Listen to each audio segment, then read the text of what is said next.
नमस्कार दोस्तों, आप सभी का बहुत बहुत स्वागत करता हूं आज के वीडियो में। इमेजिन कीजिए एक ऐसा रूम जहां वॉल से लेकर फ्लोर तक, कपड़ों से लेकर फूड तक सब कुछ व्हाइट हो, चारों तरफ पिन ड्रॉप साइलेंस हो। ऐसे रूम में आप कितने दिन रह सकते हो? जवाब अभी से सोच के रखो।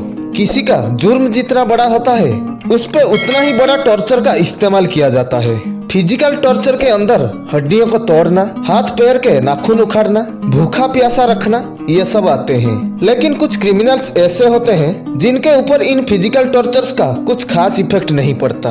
उनका पहले ही ब्रेन वॉश किया जा चुका होता है। ऐसे लोग पकड़े जाने से पहले खुद को ही मार डालते हैं और अगर पकड़े भी गए तो अपना मुंह नहीं खोलते।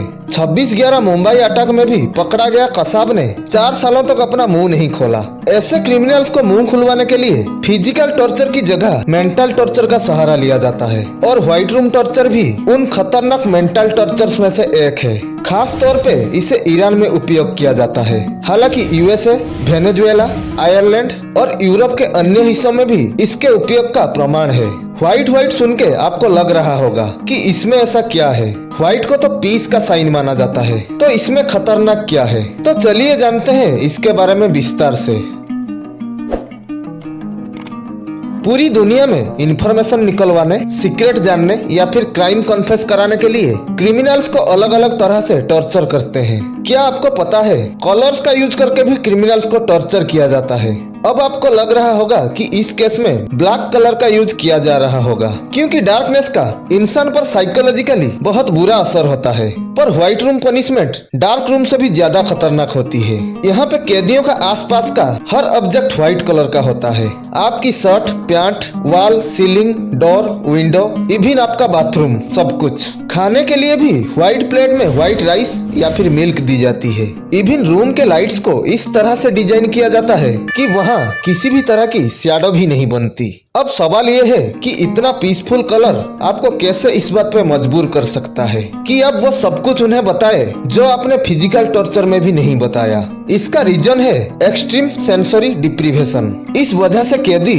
हेलोसिनेट करने लगता है। चारों तरफ व्हाइट होने के अलावा कुछ और भी है जो कैदी को मेंटली डिस्टर्ब करता है। वो है साइलेंस। हम शोर से तो डिस्टर्ब होते ही हैं, लेकिन एक्सट्रीम साइलेंस हमें उससे भी ज्यादा डिस्टर्ब कर सकती है। व्हाइट रूम पूरी तरह से साउंड प्रूफ होते हैं। इवन शूज की आवाज तक आपको सुनाई नहीं देगी क्योंकि आसपास मौजूद गार्ड्स पैडेड शूज का यूज करते हैं जिससे शूज से आने वाली आवाज को अवॉइड किया जा सके। आवाज सुनने के लिए आप पागलों की तरह चिल्लाना शुरू कर सकते हैं, लेकिन कब तक? एज ए रिजल्ट इंसान कुछ ही समय में अपनी पहचान तक को भूलने लगता है। आखिरकार वो आदमी सब कुछ बताने के लिए रेडी हो जाता है ताकि वो किसी से कुछ देर बात कर सके। अब मन में ये सवाल उठता है कि क्या कभी किसी को ये सजा दी गई है? तो आपको बता दें कि दुनिया में बहुत से लोगों को व्हाइट टॉर्चर किया जा चुका है। उनमें से एक नाम आता है 17 साल के आमिर फकराबर का। 2004 में पुलिस ने उसको अरेस्ट किया था।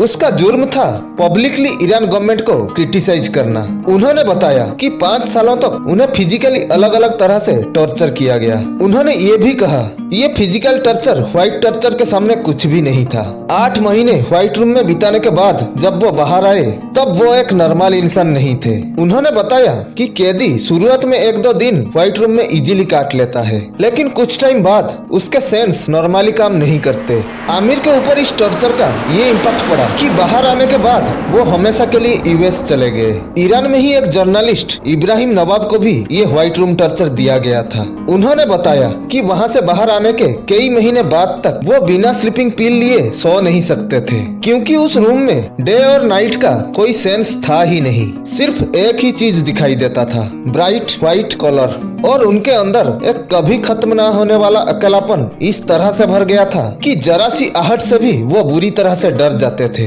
इस टॉर्चर ने उनके ऊपर ऐसा असर डाला था कि वो पूरी जिंदगी उससे उभर नहीं पाए। आमिर और इब्राहिम वहाँ से जिंदा वापस आए, पर इनके अलावा बहुत सारे लोग व्हाइट रूम में गए तो थे नॉर्मल इंसान की तरह, पर वहाँ से कभी वापस नहीं आ पाए। कई केसेस में दिखा गया कि व्हाइट रूम से बाहर आने वाले लोग दूसरे लोगों से इंटरेक्ट करना पूरी तरह से भूल चुके थे। कई लोग या तो अंधे हो जाते हैं या फिर पागल। दिमाग में इसका इतना गहरा असर पड़ता है जो ठीक होने में सालों लग जाते हैं। व्हाइट रूम टॉर्चर एक ऐसा टेक्निक है जिससे लोगों को बिना शारीरिक नुकसान पहुंचाए उन्हें ऐसा महसूस कराया जाता है जैसे वो नर्क में आ गए हों, और फिर वो शख्स इस रूम से निकलने के लिए कुछ भी करने को तैयार हो जाता है। अब आप बताइए, आप व्हाइट रूम में कितने दिनों तक रह सकते हैं? और आपने पहले जो सोचा था उससे अभी का आंसर कितना डिफर कर रहा है, कमेंट करके जरूर बताइए। और क्या इंडिया में हार्डकोर क्रिमिनल्स के लिए ये टेक्निक लागू कर देनी चाहिए? इसके बारे में अपना ओपिनियन दीजिए। जाते जाते इस वीडियो को भी देख लीजिए कि क्यों जैकलिन को चड्डी बनियान का आड़ करने की नौबत आ गई। तो मिलते हैं अगले वीडियो में, तब तक के लिए खुश रहिए।